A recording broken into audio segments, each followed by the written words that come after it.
Chapter 1. Justification in Church History. The topic under consideration in this chapter, Justification in Church History, doesn't include the Old Testament and New Testament. Certainly, the scriptural witness is the most important history relative to justification, and most of this book will be devoted to the scriptural portrait of the doctrine. But in this chapter, before considering the biblical understanding, we consider briefly justification in the history of the church. It has often been said that we stand on the shoulders of those who have gone before us, and it would indeed be foolish to dive into justification without exploring what Christians in the previous centuries have said. Some, perhaps only a few Protestants, have had the strange idea that most of what was written before our time, or before the Reformation, is useless, or even harmful.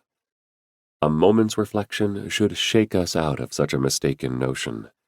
Many godly and learned Christians have studied the Bible over the centuries, and their intent in studying wasn't to distort the biblical teachings, so as to advance their own prejudices. Of course, they made mistakes and had blind spots, but the same is true of us. We aren't free of presuppositions and prejudices either.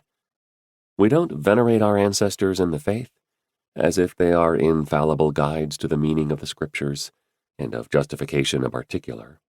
Neither do we ignore them, as if they had nothing to say, as if they were all captured by alien ideologies. The Scriptures are the final authority, but the many godly believers who have walked the road of discipleship before us are also honored as our teachers. The early church. Some scholars have maintained that the early church writers didn't understand Paul's teaching on justification, and thus the truth was lost in the early history of the church. It seems that the situation was more complicated than this.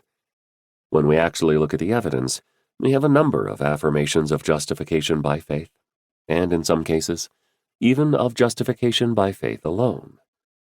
The epistle 1 Clement was probably written about AD 96, and he clearly affirms that justification does not come from piety or works, but by faith. 1 Clement chapter 32, verses 3 through 4. Similarly, the letters of Ignatius were written early in the 2nd century.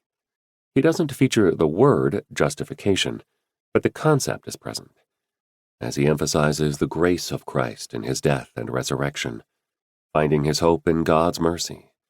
Magnesians, chapter 8, verse 1, Philadelphians, chapter 5, verses 1 through 2, chapter 8, verse 2, and chapter 9, verse 2, and Smyrnians, chapter 6, verses 1 through 2, and chapter 11, verse 1. The most beautiful statement about justification stems from the epistle to Diognetus, chapter 9, verses 2 through 5, which was written in the 2nd century. It is worth reproducing here in full. But when our unrighteousness was fulfilled, and it had been made perfectly clear that its wages, punishment, and death were to be expected, then the season arrived during which God had decided to reveal at last his goodness and power. Oh, the surpassing kindness and love of God! He did not hate us, or reject us, or bear a grudge against us. Instead, he was patient and forbearing. In his mercy, he took upon himself our sins. He himself gave up his own Son as a ransom for us, the Holy One for the lawless, the guiltless for the guilty, the just for the unjust, the incorruptible for the corruptible, the immortal for the mortal. For what else but his righteousness could have covered our sins? In whom was it possible for us, the lawless and ungodly, to be justified, except in the Son of God alone? Oh, the sweet exchange! Oh, the incomprehensible work of God! Oh, the unexpected blessings! That the sinfulness of many should be hidden in one righteous person, while the righteousness of one should justify many sinners. The majesty and beauty of this text are striking, and we can scarcely say that no one in the early church understood justification by faith. Sinners are justified by God's grace, as the Son of God took upon himself the guilt we deserve.